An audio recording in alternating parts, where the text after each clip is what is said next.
Sebagaimana tulisan Graflan menyebutkan, di Manado terdapat gereja panggung yang terbuat dari kayu beratapkan sirah. Lokasinya tidak jauh dari benteng, berdekatan dengan penjara, dan di sampingnya terdapat warugah dan persekolahan. Maka yang dimaksudkan dengan bangunan tersebut adalah GBM atau The Groot Kerk, atau artinya gereja besar. Gereja tersebut memiliki lahan yang luas dan berada di pusat Manado, sehingga gereja sentrum dijadikan land road atau patokan 0 kilometer untuk perhitungan jarak ke daerah yang lain. Gereja Sentrum Manado yang adalah gereja tua yang berada di pusat kota Manado.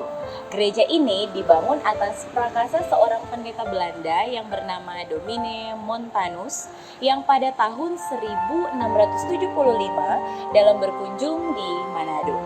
Data-data sejarah menyebutkan bahwa pemukiman pertama di Manado dimulai saat pembangunan benteng pertahanan VOC Belanda. Benteng bernama Fort Nieuwe Amsterdam atau Port Amsterdam Baru yang didirikan atas prakarsa pemerintah Hindia Belanda. Dahulu benteng ini berada di belakang Taman Kesatuan Bangsa atau TKB, depan Jumbo Supermarket sekarang ini. Saat itu diresmikan langsung oleh Gubernur Jenderal Hindia Belanda, Robertus Paardebrugge. Sayang, benteng ini hancur saat penyerangan tentara sekutu ke Manado di tahun 1944. Bersamaan dengan dimulainya pembangunan benteng atas izin Kepala Walak Ares, Belanda mendirikan perkampungan di daerah samping benteng. Jika melihat posisi kota saat ini, kawasan perkampungan Belanda berbentuk 4 persegi yang dibatasi jalan raya, mulai dari Jalan Betulolong Lasut, Jalan Sarapung, Jalan Korengkeng, dan Jalan Samratulangi. Dahulu kompleks perumahan itu disebut Vierkante-Palet atau 4 persegi. Berdiri di kawasan ini rumah residen Manado, rumah pejabat-pejabat Belanda, dan penduduk keturunan Belanda. Untuk melayani jemaat yang bermukim di kompleks Vierkante-Palet atas pemerintahan Domine Montanus, maka pemerintahan VOC pada tahun 1677 menempatkan seorang pendeta Belanda di Manado yang bernama Pendeta Zacharias Cohen. Selama berada di Manado, ia mengabdikan dirinya bagi warga. Dari sinilah kemudian jemaat berkembang pesat dan gereja tersebut diberi nama The Groot Kerk atau Gereja Besar Manado, disingkat GBM. Sejarah mencatat bahwa perkembangan kekristenan menyebar luas dari pelayanan dan penginjilan Gereja Besar Manado, yaitu pertumbuhan jemaat-jemaat lain di Tanah Minahasa seperti Tanah Wangko, Air Madidi, Kemah, dan lain-lain. Pendeta Cohen juga yang berinisiatif mengirimkan tenaga-tenaga untuk menyebarkan Injil ke Bolaang Mongondo. Dapat dikatakan dari sinilah pekabaran Injil di Tanah Minahasa. Seiring dengan berakhirnya kekuasaan VOC, maka perkembangan kekristenan di Tanah Minahasa dan penanganan terhadap gereja menjadi urusan pemerintah Belanda. Gereja kemudian memakai nama Indische Kerk atau Gereja Protestan Indonesia. Pada masa itu, pelayanan penginjilan serta administrasi gereja berpusat di Manado. Hal ini diatur berdasarkan peraturan yang ditetapkan oleh Indische Kerk pada waktu itu, bahwa semua pendeta pembantu, semua pendeta yang bekerja di Minahasa berada di bawah pimpinan pendeta Belanda.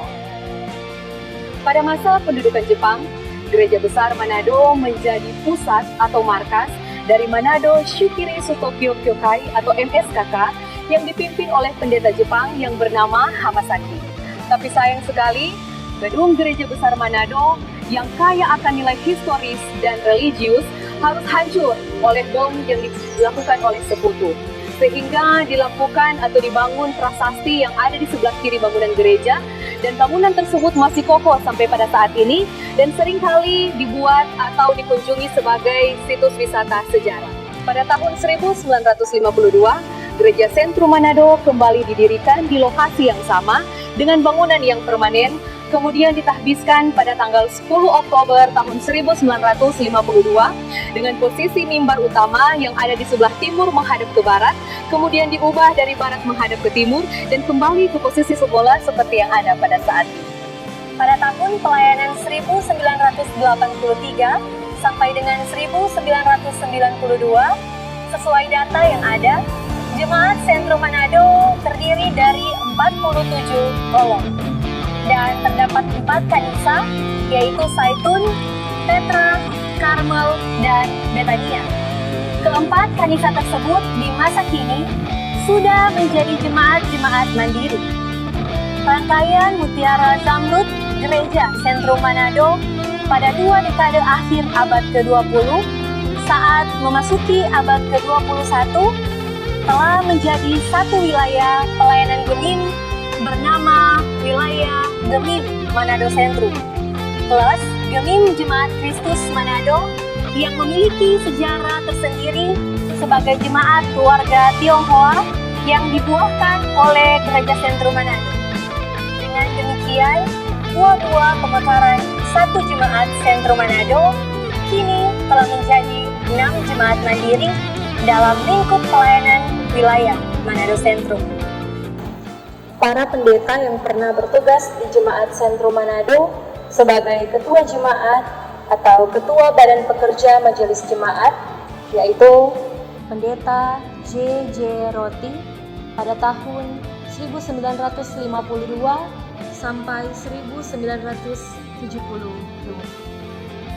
Pendeta J.F. Parengkuan tahun 1972 hingga 1974. Pendeta J. Wenas tahun 1975 hingga tahun 1979. Pendeta H. Tumampas dari tahun 1979 hingga tahun 1982. Pendeta M.W. Romis Lumin STH pada tahun 1982 hingga 1993. Pendeta Martin Luther Lindengan STH pada tahun 1993 hingga 1999. Pendeta Boyke B. Main STH Emin SH pada tahun 1999 hingga tahun 2000. Pendeta Nicholas Modibu STH MSI tahun 2005 sampai 2010. Pendeta Frank Sumera STH tahun 2010 sampai 2013. Pendeta Okta Fritz Raymond Rotulu STH tahun 2013 sampai 2018. Dan Pendeta Florence Monigir Lao MTH tahun 2018 sampai 2019.